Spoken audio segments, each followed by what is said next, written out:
All right, guys, we are here today with Never Say Die. We've got the U.S. Managing Director, the U.K. Managing Director, Brian Luftman, and Martha Dalton, an international superpower of whiskey, on the show with us today. Thank you guys so much for joining me. I know, Martha, you are on U.K. time, and Brian, you are on Eastern Standard Time. So thank you guys for coordinating your watches and getting us some time today.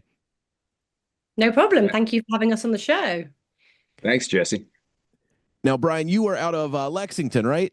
That's right. Heart of bourbon country. That's right. That's right. We were just before we got started talking about Bluegrass Tavern and how every whiskey you can think of is on the bar. And if you've got the time, they've got the whiskey to give you hours and hours and hours of fun. It's shocking. Their selection is unbelievable. It's right downtown Lexington. It's a blast. And Martha, what part of the UK are you hailing from? I'm in London, so Ah, cocktail capital. beautiful, beautiful. We have friends that moved to London a few years ago, and they are always kind of rubbing it in our faces how the whiskey comes from here, but they have better access to it than we do in the States. Like just the variety that is, I guess it's just maybe you don't have every person under the sun looking for it in the UK like you do here, but he's always kind of laughing at us that he left and he found better whiskey. Well, we actually launched Never Say Die in London, just to kind of fall into that quirky category. So that's something that we lent into as well. That's awesome. And that, I mean, the want is there. So tell me a little bit about it. Tell me, how did Never Say Die get started? What was the brainchild behind this brand? Well, it all started, essentially, it was a drunken idea that we decided to follow through on, as the best ones are. Basically, two of our other co-founders were at the Kentucky Derby. They'd met at university at Cambridge. One American guy, one British guy. They were at the Kentucky Derby, and they were drinking mint juleps, and they were with some other bourbon people who were talking about how fun they'd had investing in bourbon. And Pat Madden, he was talking about a horse that was born on his family's farm, and when it first was born, it struggled to breathe. And there was a big party going on at the house, and the horseman went up and kind of said, "Boss, we've got a problem here." And they said, crazy last roll of the dice. Let's shove some bourbon up its nose. And, it's either going to live or die, but let's hope for the best. And in the Is that a morning, common practice? Is that like a is that I don't know horse medicine. Is that something, a regular practice of if a horse is struggling, to do? I don't think so. I think a pretty out there idea. I A don't think straight it's up Hail Mary. advisable. Yeah, exactly. I Wow. don't think it's advisable. Um, don't do it at home, kids. And so in the morning, it was hopping around the pen, absolutely fine. And so they called it Never Say Die. So that's the first bit. That horse goes on to be an absolutely incredible champion racehorse. It wins the Epsom Derby, which is one of the classic races in the UK. First American racehorse in a really, really long time to win that race, and did so in front of the Queen and Winston Churchill. And actually, the Queen was, a huge racing fan, and actually had a painting of Never Say Die in the royal box, because it was one of her favorite horses.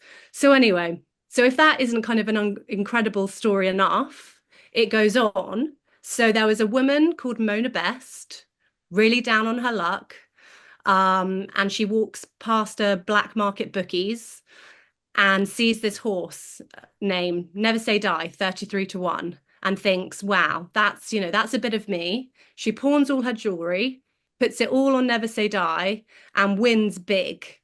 And so she decides to buy a club and calls it the Casbah Club, and says to her son, Pete Best, right, you and your buddies, Paul and John, I'll buy you some musical instruments. and if you paint the club for me, you can play there. And they go on to be the Beatles. Oh, wow. So just all the way through. Yeah. So and basically David and Pat were talking about this, and David just suddenly goes, "Whoa, we need to make a bourbon, call it Never Say Die, and we need the bourbon to basically follow in the hoof steps of the horse, our namesake. And we're going to make it in Kentucky. We're going to bring it over on the ocean, and then we're going to, rest it in the UK and launch in the UK, like our horse." So quite a long-winded story, but it's such an incredible tale. It needs to be told in full. No, it's got literally everything. You've got the Queen, you've got the Beatles, you've got whiskey, you've got horse racing. I mean, good Lord, sign up Robert Zemeckis. You've got the full movie right there. Exactly.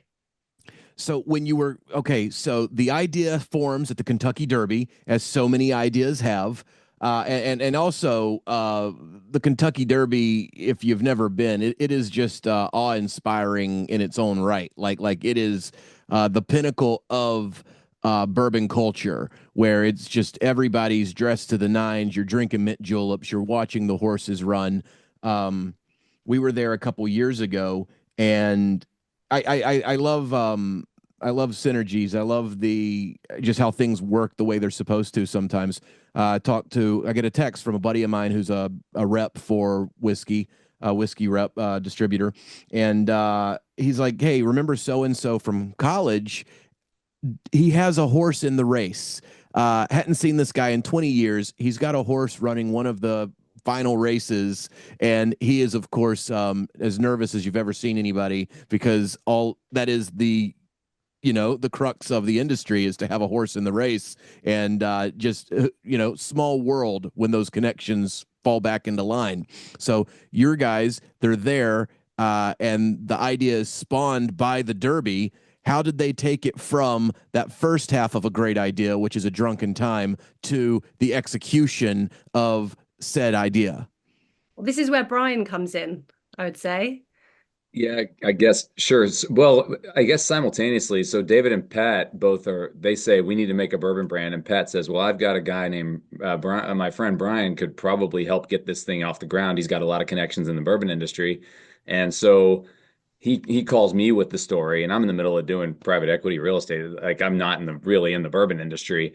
And but he tells me that story that Martha just told, and am blown away and I love bourbon, and I thought, how could there not be a bourbon called Never Say Die after hearing the story? So I think simultaneously, when Pat was like, "How are we going to do this?" David was thinking of Martha, his co-founder for their lobbying firm and political strategy firm in London. So they were co-workers already, and David was ready to bring Martha and Fran, their other partner, and Fran O'Leary. And so meanwhile, David's talking to Fran and Martha about maybe coming on board with this thing. Pat's trying to convince me to help build it here in Kentucky. And so then we sought out to maybe figure out how to make a whiskey brand named Never Say Die. The crazy thing was we even considered, like Pat was like, let's get on a plane and go over to England and figure out how to make whiskey over there in the bourbon style. So it wasn't even a guarantee that we were going to make Kentucky bourbon. We were thinking about maybe just making a whiskey that tasted like bourbon that came from England, but we couldn't call it bourbon because it wasn't from America. Right, So right. then we obviously pivoted. I happen to know a couple of genius distillers down in Danville, Kentucky, that were doing a sweet mash project. And they were the only ones really doing sweet mash, and I really was intrigued with it and asked them if they would make a custom recipe using sweet mash for us. And Pat and Shane they said, we not only do we want to make it for you, we want to be partners too. So then, Beautiful. boom. So there's the seven of us are all partners, and we've had a blast building it. And you said that like every step you just said, it sounds like it went smoothly, but none of those pieces fit together evenly. Like a lot of time and effort had to go into everything you just said. Starting with, he had to think you were associated with whiskey enough. You said you weren't in whiskey, but he still thought of you when he thought of getting this thing off the ground. What was your path to whiskey for him to have your number in the Rolodex? I run a farmland investment company, believe it or not. But all of our farms, almost all of our farms grow corn and wheat for the bourbon industry. So a lot of our farming tenants grow for Maker's Mark, Buffalo Trace, Willet, and Jim Beam. So like all those big time farmers lease land from us. And I've just made a lot of connections in the whiskey business because of that. That's how I met Pat and Shane. That's how I've stayed connected. So Pat knew that and he knows I like whiskey too, so there's that. That's, I mean, so you've been one step removed and now you've just jumped right in. Yeah, totally different. What did you how did you educate yourself? Like how did you train up on what Pat and Shane were telling you? Like how long was that learning curve before you just felt affluent in the whiskey speak? I mean, I didn't have to, right? That's why we have Pat and Shane involved. They know what they're doing. I wasn't even going to try to tell them what to.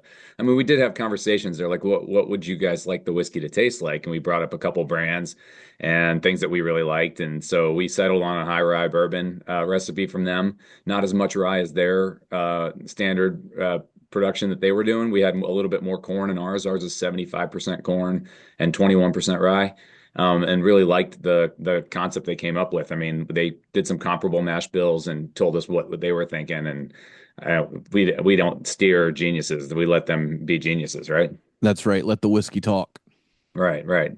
So after they come up with what everyone's happy with, once the idea has come together, you've got the name, you've got the whiskey, uh, the pivot from making it in the UK to making it in the States, and then how I mean, how much red tape was there getting it across the pond, and what legalities did you guys have to kind of jump through to get them back? Like you boomeranged a little bit in terms of your production, and I can only imagine the production costs.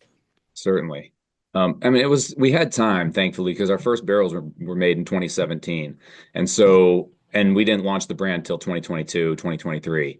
So, I mean, we had time to figure all that out, and we didn't ship any barrels until 2022, I think was our first time we shipped barrels.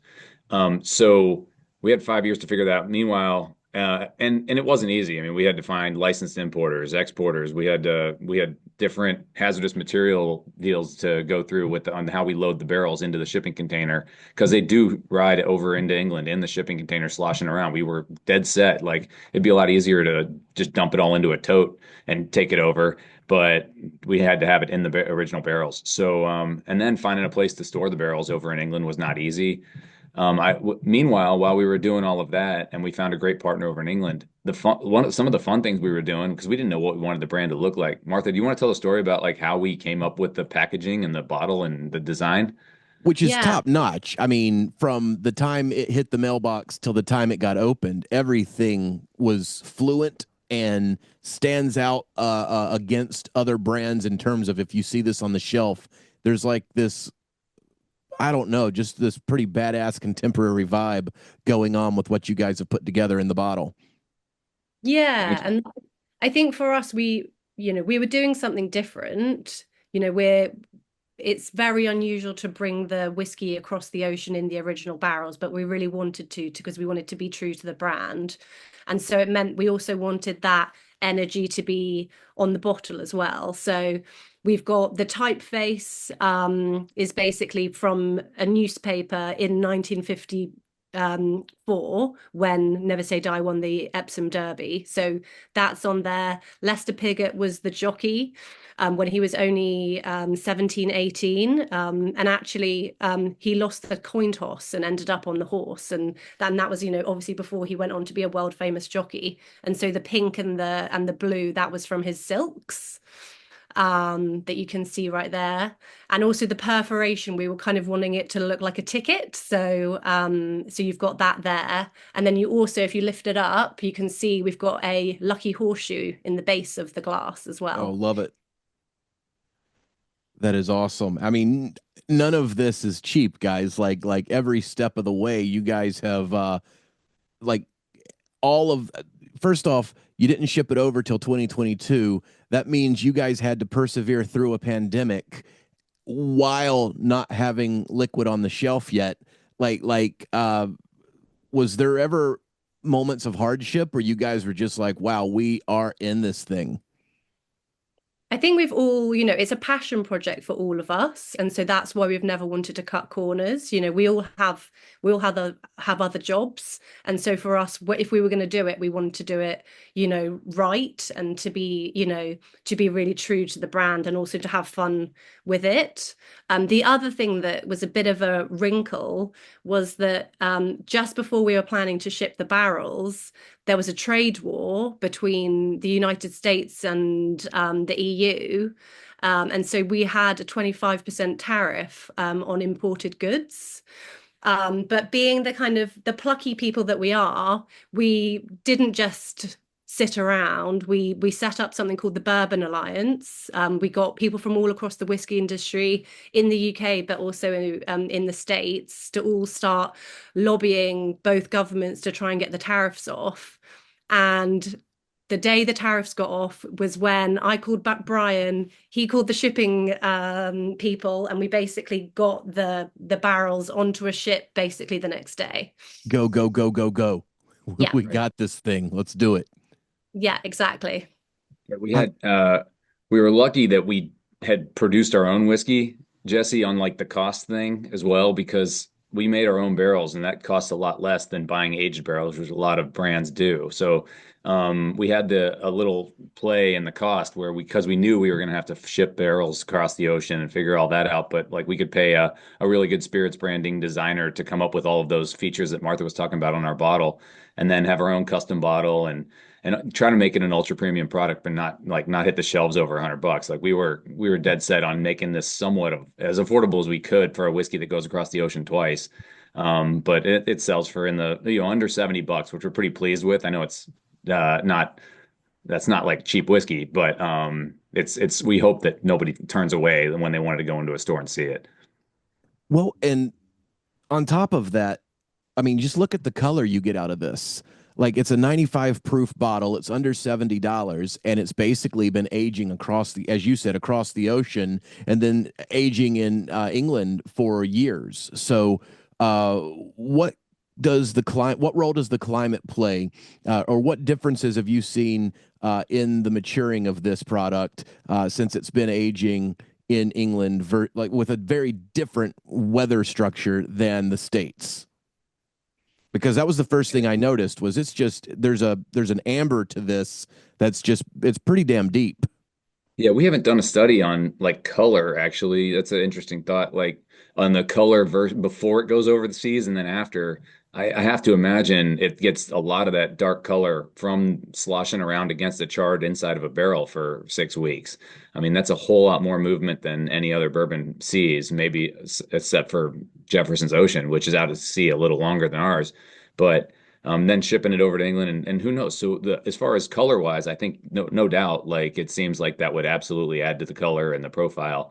Um, on the flavor, it's shocking. I mean, it just turned out to like a more delicate, elegant whiskey, in my opinion. It loses some of those sharp notes that come from Kentucky bourbon sometimes. I'm not sure if that's over the ocean trip or if that's a year in England that it spends, but I mean, you be the judge when you try it later. It doesn't seem to have the sharpness or the heartburn and that a lot of other whiskeys have. And I Well, think it's also because think about the journey. There's three climatic conditions. There's obviously the super hot summers and the cold winters of Kentucky. So it's really expanding and contracting. And obviously that's why Kentucky's the best place in the world to make whiskey. Then you've got being on the ocean, basically a gigantic cocktail shaker, you know, on the ocean, and then obviously the much more kind of temperate climate of the UK, which then I think really kind of rounds it out and gives it a bit of a softer finish.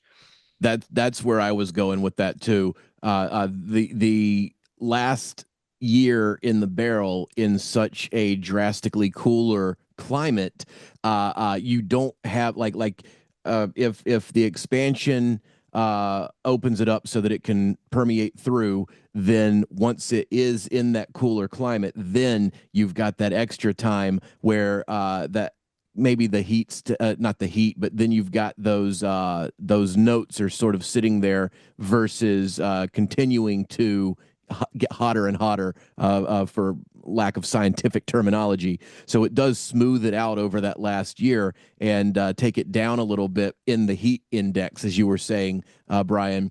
And then I love that you kept it in the barrel. You're right. You very well could have put it in a vat and then rebarreled it once you got it over. But as you sit there and it is rolling around in the barrels, the difference between what you guys are doing and the Ocean Cats is that they are going into a hotter climate where you guys are going north. So you have systematically cooled down your product as from that burn, that the Kentucky hug, which I think is the balancing act you guys have pulled off here, because you've got a very tasty product that is very drinkable at the end of the day. Thank you. So once you got it back, like you've got it across the pond. How was it when you released this in England? What was the response to the general consumer there?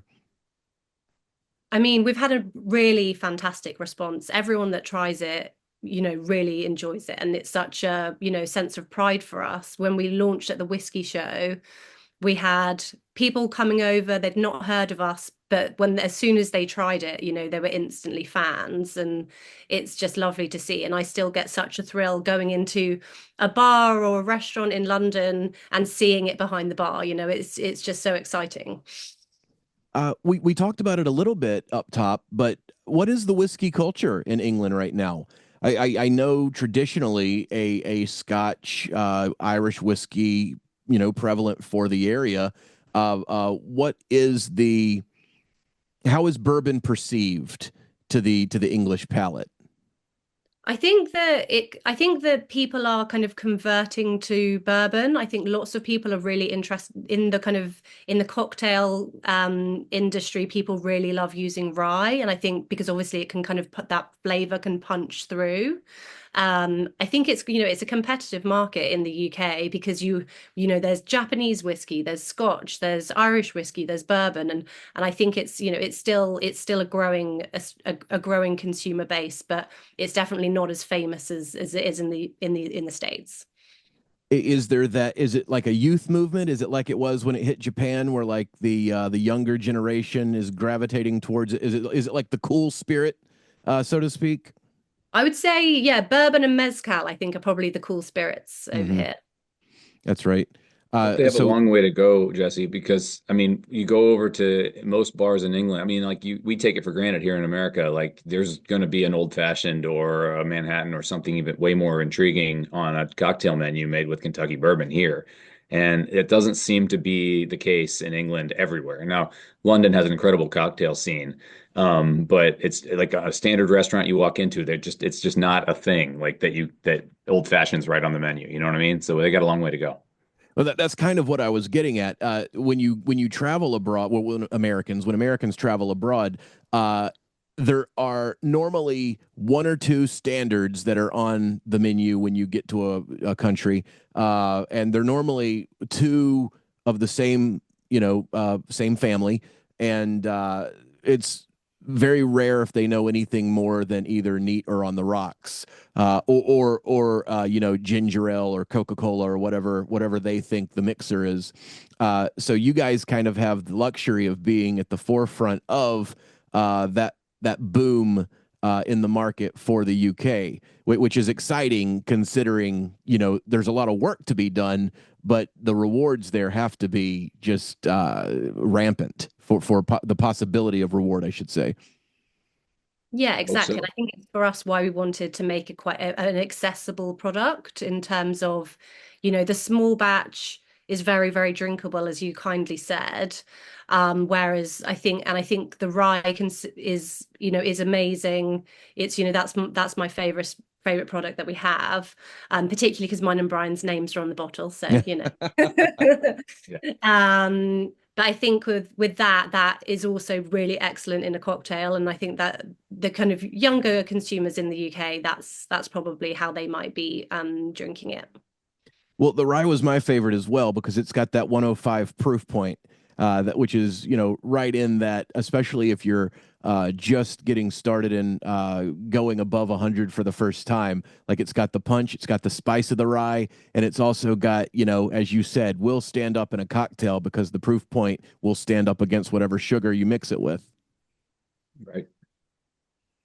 And so, Martha, we talked about how Brian got involved. What was your path to whiskey? Like when you were working, what was it? What did he say? Oh, I've Political got. strategy. How did you go from political strategy to whiskey? And what skill sets from that era, from that arena, have helped you in the whiskey industry? Because a lot of politics go into whiskey making as well. Well, so I'm still doing that as well. And obviously, when we had the tariff campaign, that was suddenly my sweet spot because I had skin Mm-hmm. in the game, but also knew how to run a political campaign. So that was a lot of fun, and I'm very pleased that we managed to get the tariffs off so that we could ship our whiskey. Otherwise, we wouldn't be talking now. But Probably gonna have basically, to do it again. Yeah. yeah, well, I don't know. Keir Starmer's doing quite a good job with Trump. I'm hoping we might, we might be able to wiggle out of it.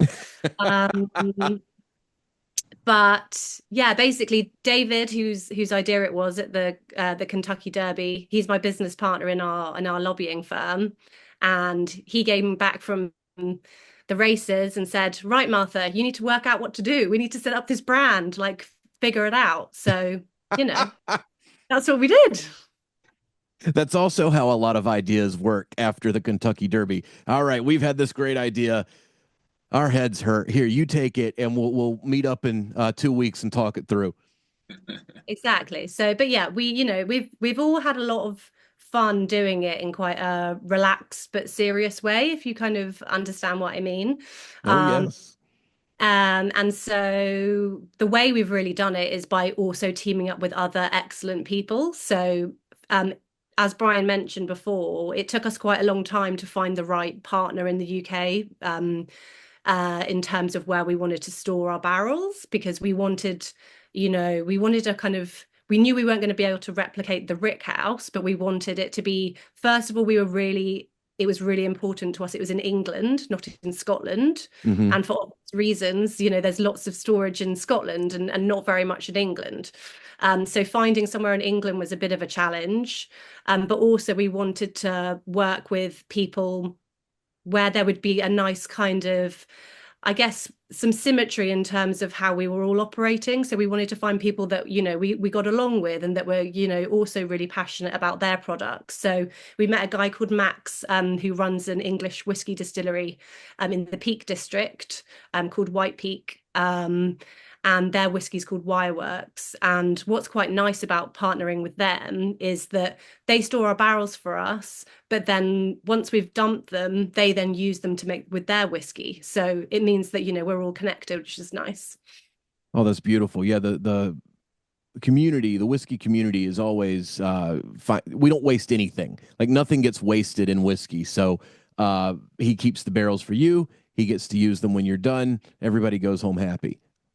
Exactly. And the thing that's really exciting for him is obviously normally you have to buy, in the UK anyway, you have to buy barrels that have been steam washed and broken down, whereas ours are wet barrels. So, Right. he's getting a couple of bottles of our whiskey into his. So, it's a nice partnership. Oh, I hadn't even thought about that. You guys are right there. So anybody that's you like, I mean, that's a perfect partnership. They don't have to worry about the cost of shipping them over, getting them here. Just switch right over and put it in. Right. So on that line, like when you're standing up a new brand, so you're the operation. Like the I'm taking away from it is from your political background, your political strategy background. You're almost the operational brain of what this has been in terms of standing it up. Would that be correct assessment? I mean, I definitely have done some of the legwork here in the UK of figuring things out, and also kind of thinking through how do we want to position Never Say Die in the marketplace in the UK. Yeah.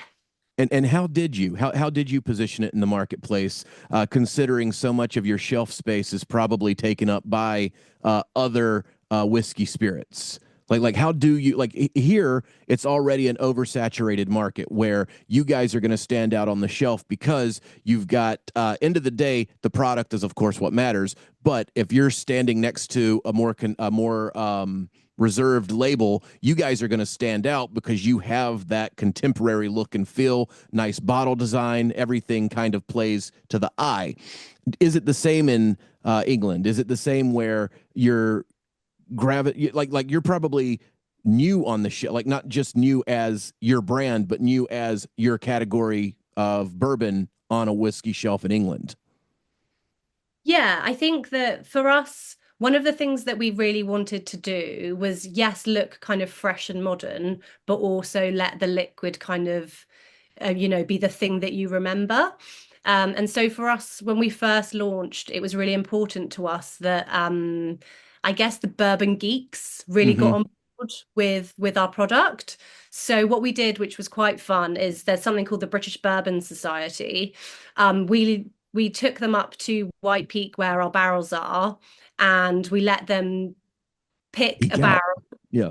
Exactly, got them to taste them, and they picked a barrel, which they then distributed only to their members. And they were the people. So they tried it before it was in the US, literally probably before we'd even tried it. Those guys had it. We were all struggling to try and get a bottle of their release. As the founders, we were like, "Come on, give us one." Um, and so for us, that was really important because we wanted them to love it and then, for it to get out that way. And then kind of the next step really is about trying to educate the market and get England to love bourbon as much as we do. Yeah, that's one thing Brian and I have been talking about via email is the idea of a cask strength is I can only imagine because the flavor is there in the 95. I can't even imagine what it's like once you get up into like the 120 or the 125. The thing is Yeah. it's surprisingly drinkable. You Oh, wouldn't that know, you wouldn't know how strong it is. It's surprisingly smooth. Yeah. those are always the best cask strengths are the ones where it's approaching hazmat, but it's not. Like they're dangerous because then you go back for maybe one or two more than you should have. But man, they're always so enjoyable because of that flavor. It's just a pronounced flavor of your profile. We do that product over in England, Jesse. So we have our barrel strength over available in England. It's kind of we're trying to stay authentic to like England being our primary market. And plus it kind of makes it fun because if an American falls in love with this and they ever go over to England or if they have a friend going over to England, they're like, bring me back a bottle of that cast strength. I got to have it. Totally. Instead of the distillery only release, you have a country only release. Right. Well, I mean, you have to do that in this market, right? Like the thing that makes brands stand out are those little special touches where you create that desire, you create that want from the consumer. Where if you give them something and then tell them there's another piece of it they can't have easily, for some reason in bourbon, that just seems to make the geeks go crazy Yeah. in a good I way. hope it shifts back. I mean, because the shift has gone from just standard brands that you could go find and everyone had their favorite bourbon and they would just continuously drink that. It's gone to a incredibly fickle bourbon like craze where no one ever buys the same bottle twice. And so and it's all higher proof, higher proof, higher proof. So we're making a bet, so to speak, that like it's going to shift a little bit back to where people find a brand that they really like. So that's why we're committed to just keeping our small batch and our rye, same proof, same blend style, same age ish, and just have a really just steady, easy to find, not easy to find, but like consistent product. You know Right. what I mean? Oh, And completely. so we'll see if that bet pays off, where people start falling in love with our brand and they just use it as an old standby. But then you could always go find the high proof stuff over in England if you need it.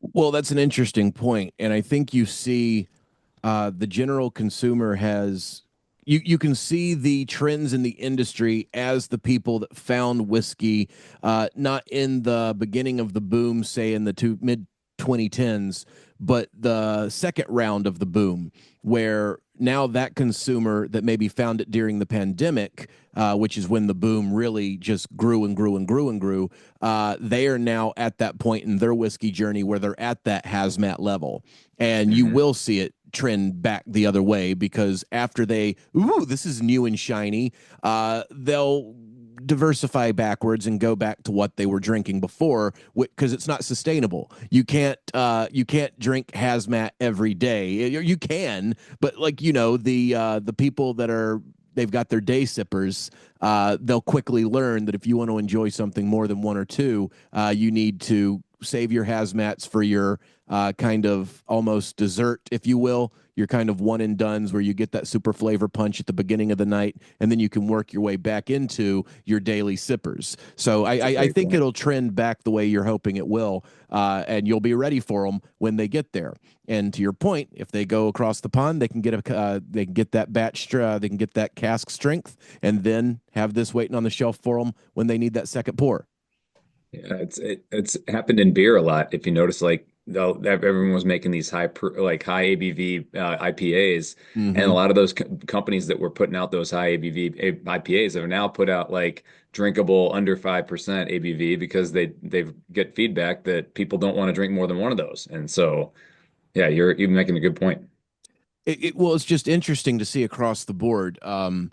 I think a lot of brands do what you're doing right now, which is they give people the options, but they want the options to be in their brand category. Like they want it to be their brand that's the option. Like I've got something for you if you want high proof. I've got something for you if you want a tasty rye. I got something for you if you want a tasty straight bourbon whiskey.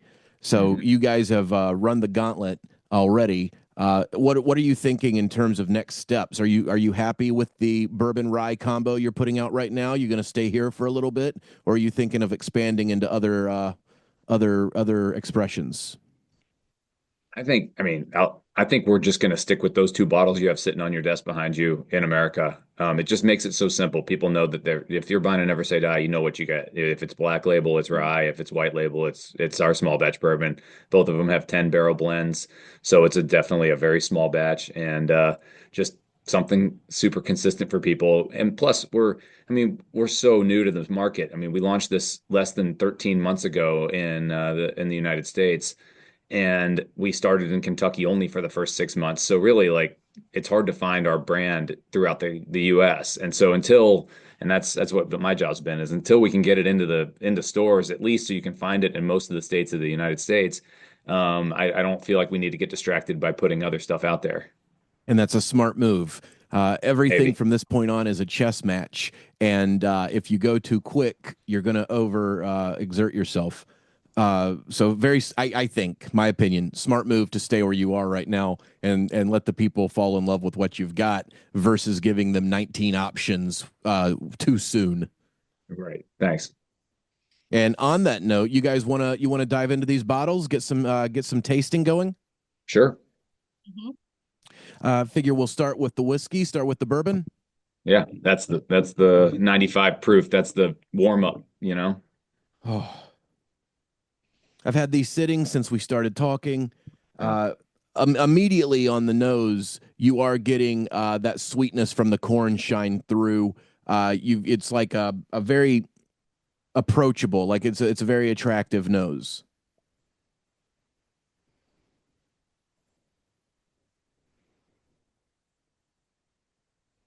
Hmm. And this thing's also come out of the gates, just winning award after award, hasn't it? Yes. Well, it wins medals every time we enter in anything. It won gold at the IWSC a couple years ago. Forbes magazine actually picked up an article saying like because ours was the only gold medal winning bourbon in a contest, and Forbes picked that up and they're like, well, then that makes it the best bourbon in the world, and made an article about how our bourbon was the best bourbon in the world. And other bourbons have been called that, but it got a lot of attention for us. Probably too soon because we didn't have any distribution in America and everybody was looking for it everywhere. But that was a lot of fun. And then the rye that you're going to drink won double gold in San Francisco with a 97 score last year, which pretty much means that all those judges, every judge had to give it a gold medal to win double gold, and to give it a 97 score means it's one of the best whiskeys on the planet, which is really cool. There's a beautiful dark fruit coming off the nose of this where you're getting almost plum. Like you're almost getting like a sweet plum on the nose before you even dive in. You are not the first I've heard say that at all. Like that's a very common tasting note people get from our small batch. Man, but it's super inviting because you are getting it. It's pronounced but not overbearing even before you get to the palate.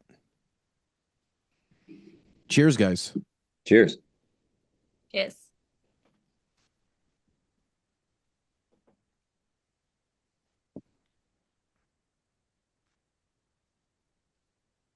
And then it goes right through. You do get that on the palate as well, and you get a beautiful, almost. Oh man, it dances on the palate, doesn't it? Like those sugars almost. Oh, it opens up beautifully. It's not too sweet, but you are getting those dark fruit notes, and there's a sugar there that is beautifully done right on the middle of your palate. It's almost like when you burn like a crunchy sugar, like after a sugar's been creme bruleed a little bit, but it's not that creme brulee flavor. That's not what it's that sugar at the end of the creme brulee, if that makes any sense. It does. Yeah.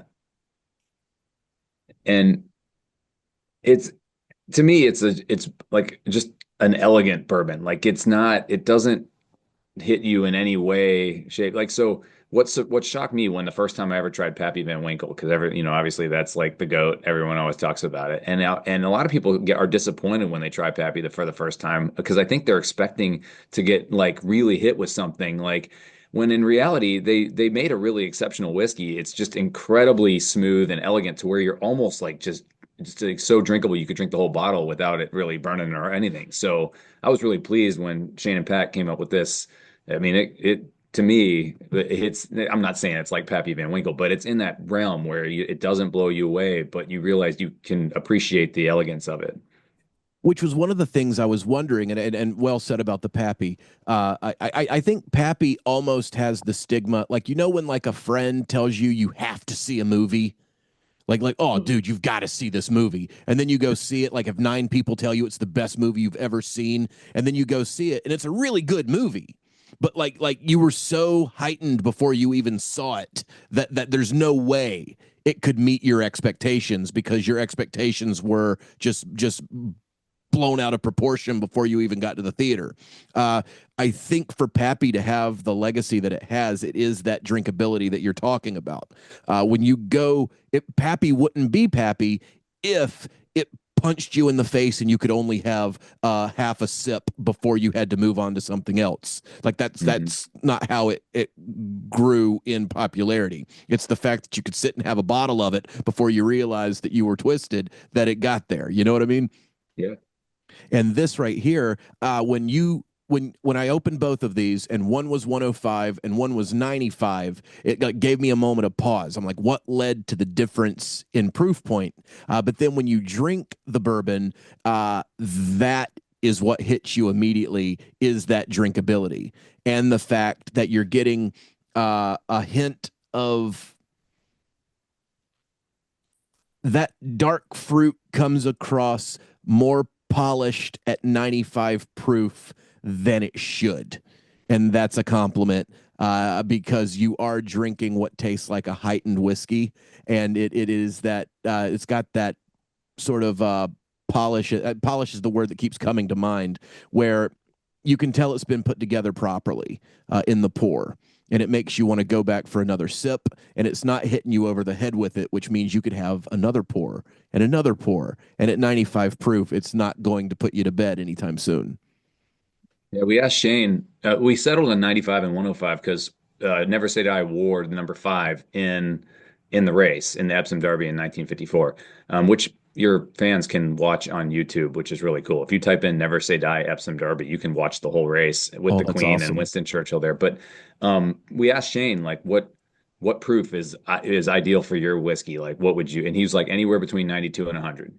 And we just picked 95 because I mean, I tend to like all those bottles behind you, like so many of those like exceptional, like the Wellers and the Elmer T. Lees and all the ones that everyone's having a hard time finding these days are all in that 90 to 95 proof range. So we wanted to hit that too. And then the rye, I mean, Martha and I, it's our baby. We wanted a rye very badly. We even thought about making like a black opaque bottle, but we're glad we settled on this so you can show off the color.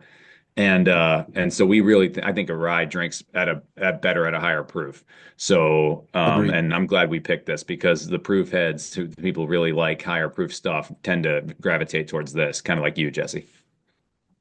Well, and two, I'm glad you didn't opaque out the bottle because I think the color of this thing stands out as well. Like that amber, it's like a different hue of amber than you see with some of the other whiskeys on the shelf right now.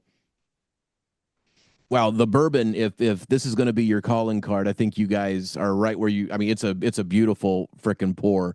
It's definitely one where you could see it being a go-to day sipper.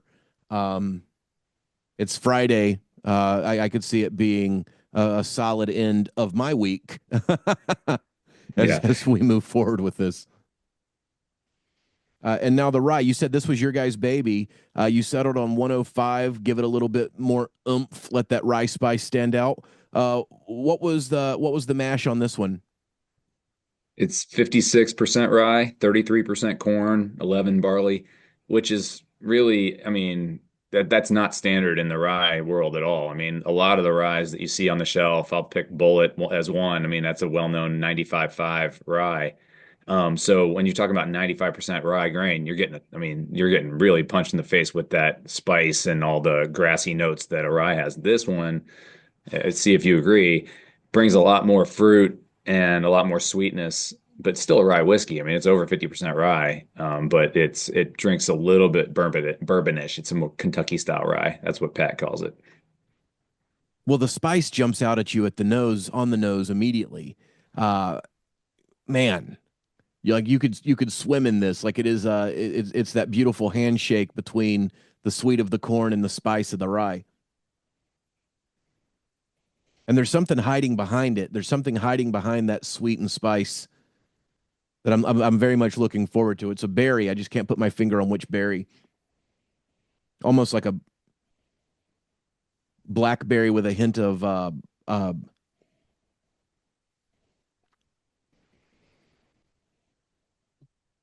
there's almost a hint of black licorice on the nose. Like just like the tail end of it, like right behind that allspice is a little bit of black licorice, which is right in my frickin' flavor. That's in my sweet spot right there.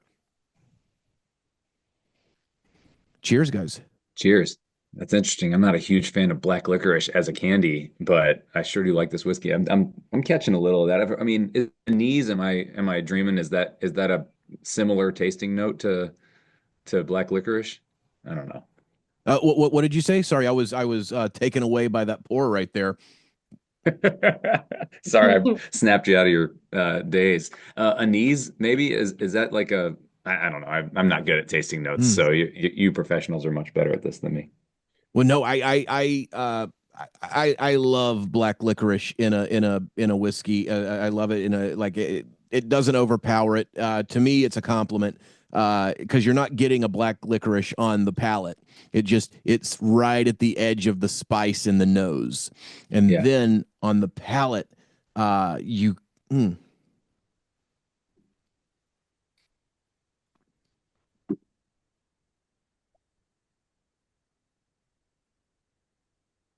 Good Lord, it's 105, but it doesn't. It's not abrasive at all.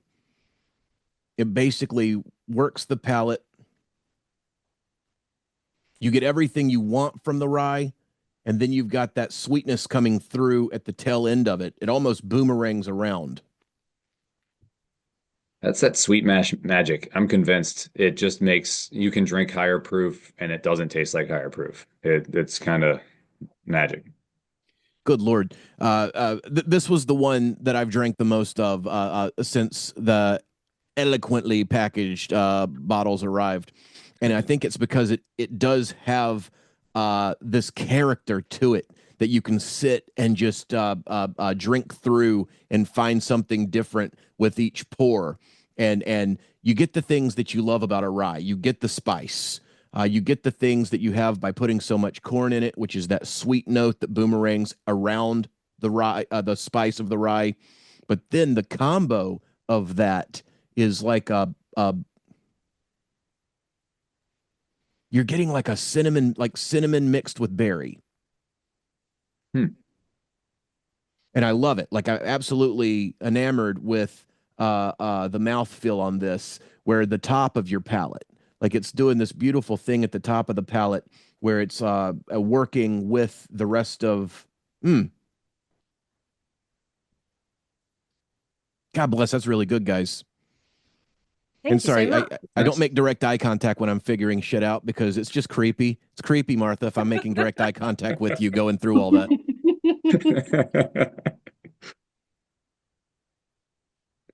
You look Man, like that's have you're really having good. an out of body experience. Yeah, yeah, that's just the way I taste. It can, it's, I don't do it quickly, which can be very annoying if you're doing a barrel pick with me. There are some people that will taste and then just immediately yay or nay it. If we're just yaying and naying, then what are we doing? I want to sit with it. I want to enjoy it. I want to like see how this thing walks around. You know what I mean? And I think my favorite part of this is the end of it because there's this combo punch that it throws where it's a little dry at the tail end, and that's a beautiful thing. Like that hint of dry at the end almost triggers the back of your palate and makes you want more immediately. So very well executed rye whiskey. And I love the fact that you didn't go for the 95.5 like everybody else is doing. It gives it personality. It makes it your own. Thanks. And yeah, Pat and Shane, man, those guys, that sweet mash, they've got it figured out, don't they? Yeah, mad scientists. I could also see Martha this standing up beautifully in like a Manhattan, Yeah, it's very nice. like I'm that. very keen on it in a Boulevardier. Yes, yes, yes, yes, yes, yes. Anything where you can take that dry and pair it with, like it's this thing's made for like a little bit of vermouth, like just a Mhm. hint of that, and oh man, it's still going. Like it just keeps. That's impressive, guys. For a 105 rye, that is a lot of flavor you guys have packed into that bad boy. Oof. All right. Well, nothing says awesome quite like dead air. Am I right? Uh, Yeah. Well, I'm glad you like it. We knew it was special. We entered it into the San Francisco World Championships last year before we launched the brand, before we launched the rye, and we just sent it off to see what would happen, and every judge gave it a gold medal. So we crushed the rye category. It wasn't the best in class, which I mean, obviously that's like the grand champion, but it was like it had to have been in the top five, which is really exciting. well, for your first venture into the category, for your first venture into that San Francisco, I mean, come on, man, for you to have done that well in your first outing, that's impressive. Yeah. Thanks. And it And is. what There's like a most people. currant. There's almost like a currant mixing in with the cinnamon. It's beautiful. It's a beautiful rye whiskey. Well, thanks. I'm glad we had guys that know how to make whiskey make our whiskey because I mean, all these tasting notes that you're coming up with, it's not like we chose how it was going to taste. You know what I mean? Of Like it course. just you make the very best product with the best processes you can. You don't cut any corners. We paid for the premium barrels. We the guys at the distillery, they use like heirloom grains. They use specific water. I mean, they do not cut a corner. And so all we got to do is taste the clear liquid before it went in the bottle and just sit back and hope.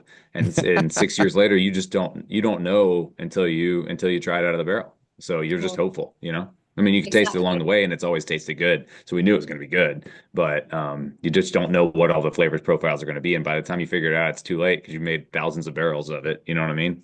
Totally. Yeah. And we also didn't know whether putting it on the ocean, we hoped that it was going to make it better. But also there's obviously a tiny bit in your mind that thinks, are we about to ruin all of our whiskey? Is it going to Yes. taste like salt? What are we doing? A But 1000%. I'll talk to distillers that are finishing it in a secondary barrel, and that same hesitation is like I know what it should do, but it's still a man playing with nature. So you never know if nature is going to like turn you on your ear a little bit. Mhm. Um, it's, but I mean that's the fun of it, right? And I think you guys have approached it in such a way that having the best people, using the best ingredients, putting it together in the best barrels possible is how you've been able to come out of the gate swinging. There's a lot of people that'll take 20 years to do what you guys have done, and it's because they suffer the pitfalls of not knowing what they're doing along the way. And as you guys can attest, it's a very expensive endeavor. Like nothing you guys have done it's none of it's cheap. So you want to be efficient. You want to have the best people possible putting it together for you, so that you can eliminate some of that time and money of learning. That learning curve is very expensive sometimes. Right. And costly. I mean, every year that those barrels were sitting in the rick house, and I'm talking thousands before we ever sold our first bottle of whiskey. You're paying for insurance in case the rick house burns down. You have to pay city and state taxes and then the warehouse fees to pay the distillery to hold the whiskey for you. So it's shocking to me that Scotch can hold on to something for 20 years and still make money at it. But it's worth it. It's worth the wait. Oh, it's definitely worth the wait. I always think of Lisa Wicker told me one time it's the only industry that works like a reverse pyramid scheme, where you just keep pumping money into it, and you hope at the end of the day you get money out of it. It's true. That's funny. Well, guys, this is a delicious whiskey. I think you guys have gone about it in a very thoughtful way. I love that having it age in the UK worked. I'm very happy for you guys that it came out as tasty as it did. The trip across the sea and then back to the States. What states are you guys in right now? Like, if people need to get this, how can they find Never Say Die? So thankfully, Sealbox exists. The website, they can ship it to almost every state in America. So that's great. And in England, we're on Masters of Malt and the Whiskey Exchange and several other online. And a lot of whiskey is purchased via courier in England. So it's door to door, kind of like Amazon works here in the US, how everybody buys everything here. But we don't buy whiskey that way. It's more go to a store and buy it. But for the States, we started in Kentucky. We've launched Illinois, several states out west, so California, Nevada, Washington, Colorado, and Texas, and then we just launched Ohio and Georgia. So Nice. where are you, Jesse? North Carolina right now. And that's on our like immediate list of one of the places that we want to expand into. It's a control state, and we're learning how that works. But uh, but yeah, I mean it's easy to find it on Sealbox, and that's so thankfully gives us less heartburn about having to get out into all 50 states immediately, you know. Well, Sillbox is a great calling card, and the people behind Sillbox are just freaking awesome people, which makes it easier. Uh, Hmm. Sillbox though gives you a leg up on getting into the control states, because if you can create that desire and prove to them that this thing will sell immediately, you can get it to the North Carolina audience without having to be on the shelf right away. So then, when it finally gets on the shelf, they've already had it, they've already heard about it, they've already drank it before, and then boom, it sells. And Love you it. guys are doing it smart by not having 19 SKUs at the same time. So a lot easier to sell a bunch, because a control state's going to want you to sell out immediately. Mhm. That's their bag when it comes to getting in with them. And if you've only got two SKUs, then you're a lot more likely to do that than if you've got like eight right off the bat. You know what I mean? Hey Jesse, so you've talked to almost everybody in the industry. What would you do if you were us over the next year to try to get the word out about this brand and get people excited about Never Say Die, or what should our next moves be? Well, you're already doing it by you're doing this circuit. You're talking to people, letting them hear about what the whiskey tastes like and what they can expect when they get it. You're being very smart by not rolling out to too many states too quickly.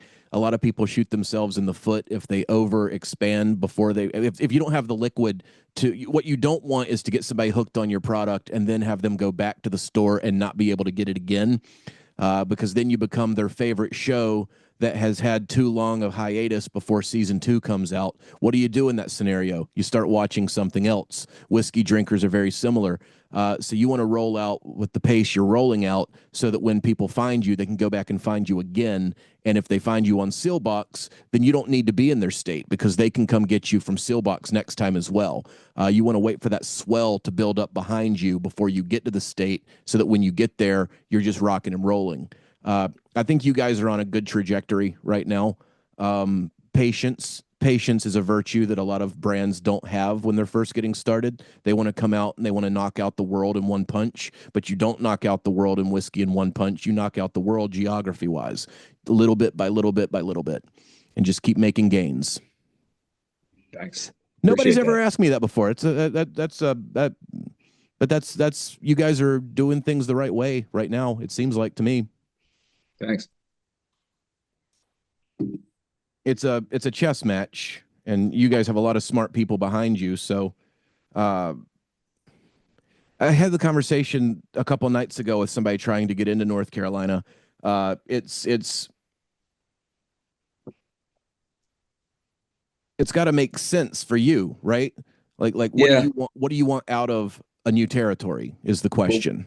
well, we have fans there already. We have our fan list. We know where a lot of these people are from. In fact, some have reached out like, can we get this in North Carolina? Why aren't you guys in North Carolina? And other states are saying that as well. So that's, I mean, once we feel enough pressure from fans to that we know that that would actually they would be the ones, they'd be like sort of like our ambassadors, the first people that adopt our brand in certain markets. Like they get to tell everybody our story and no one else knows it yet, and share the whiskey, which is kind of fun. But I think you're right about like, so Ohio's our first control state, and we shipped to they have two warehouse locations where you ship to, and then the stores, all the controlled stores come buy it from them or get it from them. And it has already almost sold out of what we shipped them a couple weeks ago. So if we Perfect. can use that as a case study and tell the North Carolina control board, hey, this worked in Ohio, maybe they'll bring it in. And they only, and Ohio only approved our bourbon, so they did not take in our rye.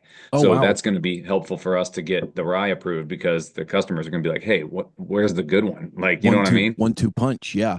When you get Right, them right, hooked on one, they want to expand. You don't want 19 of them, but you want enough to where, oh man, I had the bourbon. I heard there's a rye. Can we get the rye? That's the right. question that you want them to go back to the store with. Another thing, and I've seen brands pull back from this since the pandemic has subsided, and now everybody's back in market.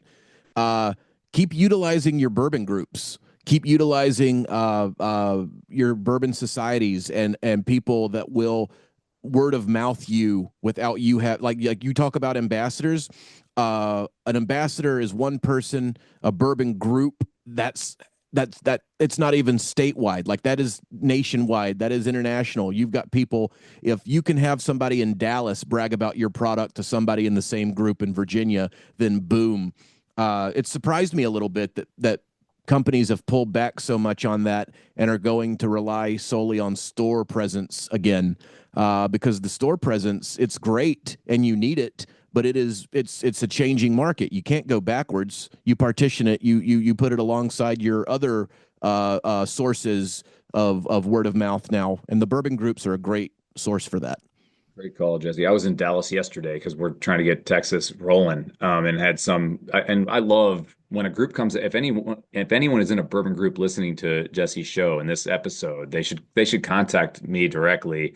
Like I come whether it's Zoom or I'll come in person and lead them through a tasting. And most of the time, if we get a good enough attendance, I'll bring a bottle of our barrel proof from England, and we'll just kill that bottle at Hey, the hey, at hey, the hey, hey! tasting. If we're talking about barrel proof from England, don't forget about your old pal Jesse over here. I got you. I'm gonna send you a sample for sure. But all All the, seriousness, I if thought the you're And first Martha five has all of them. there, you don't keep. go. There you There we go. go. We need an Yeah, I don't ocean want Just no of bragging. problems. those. Exactly. I was gonna say a little humble brag right there. And the if you're in Texas, I mean, there's some people. I mean, the Dallas. I'm looking for their name right now. some great people in the Dallas Bourbon Society, and they are the beauty of Houston and Dallas is that they built that culture of the bottle share. Like there are some epic bottle shares in Texas, and the proper groups, they're doing it for the right reasons, which is why I like them so much. They're doing it so that people can expand their palates and expand their knowledge of how whiskey gets made. And those are the guys you want on your side because they're not just doing it for to do it. They're not just doing it for bragging rights. They're doing it because they want to push the industry forward. So Texas is a great market, and there's a lot of people I'd be happy to introduce you to. Yeah, go for it. Please do. I'm going down there again this summer. I like to host events there, so Rock and roll. people show up.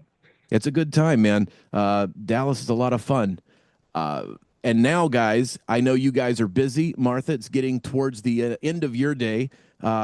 Brian, you and I are just at the beginning of ours. So thank you both so much for coming on the show. Hopefully I didn't ramble too much towards things you already know at the end there. But I appreciate your time, and I can't wait to see what you guys do with Never Say Die, as it is a super tasty whiskey. And I'm very much looking forward to having another pour of it when we get off here in a minute. Thanks, Jesse. It means a lot to us that you're helping us get the word out about this brand. So thanks for using your platform to let us show off our brand, and thanks for the compliments too. Oh, it's delicious, man. It's super tasty. You guys have put a lot of work into it, and it shows in the glass. So, Martha, Brian, come back and see me again. It's been a pleasure having you guys on the show, and I can't wait to see what you guys do next. Thanks so much. Have a good Cheers. day.